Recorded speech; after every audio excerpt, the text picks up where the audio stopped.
Hello and welcome to this next flipped preaching video. My name's Andy and we're going to look at the gospel passage for the week to come to get our heads around it beforehand. This week it's also the start of Bible month. If you're doing Bible month in the month that the Methodist Church is kind of recommending, we're looking at the book of Mark this year, which is good because it's the lectionary book as well. So Mark 3, 20 to 35.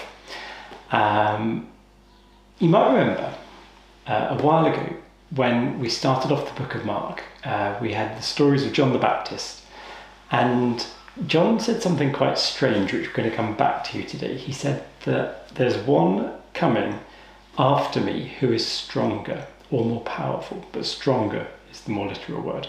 There's one coming after me who's stronger. I'm not worthy to stoop down and untie the thongs of his sandals.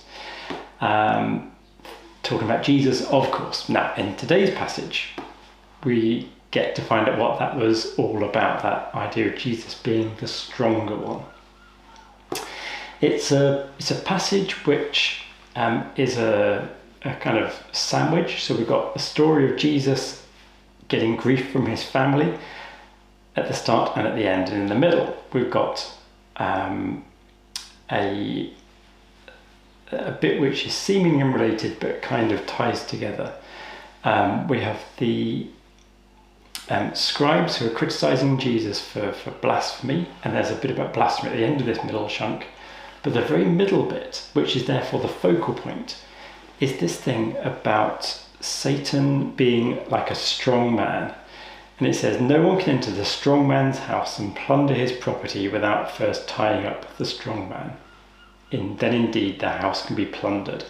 And this is such a key element for the whole of the Gospel of Mark. The idea that Satan is a strong man who has got the world captive, has taken the world hostage, but Jesus will bind up the strong man and plunder what he has taken, which is you and I. That's people have been caught up in something which is beyond them. They've been caught up in a struggle, a cosmic struggle, but Jesus will set everybody free.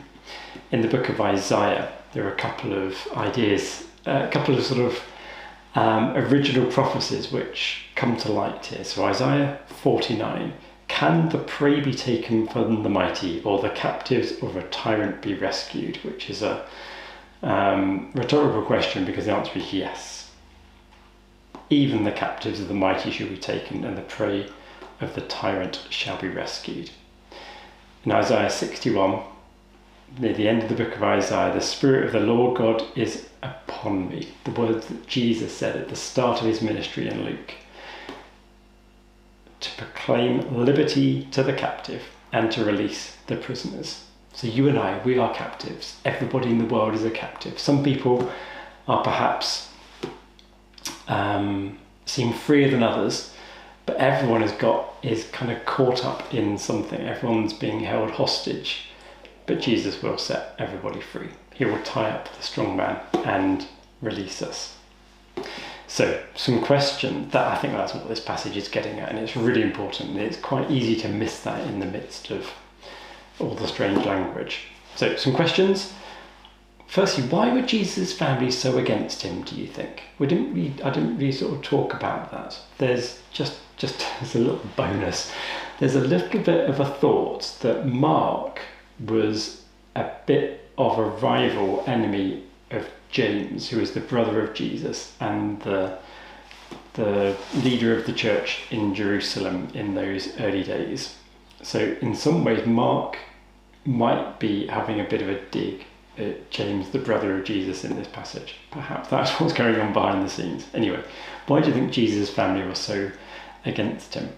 At least as portrayed here. 2, why is Satan, two fingers, why is Satan called the strong man?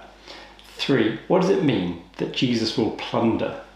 Really interesting word, Jesus the plunderer. What does it mean that Jesus will plunder, and what does he plunder? And 4, how is this good news today? So I'd love to hear what you think about this passage and those questions. Okay, stay safe. We'll see you next time. Bye-bye.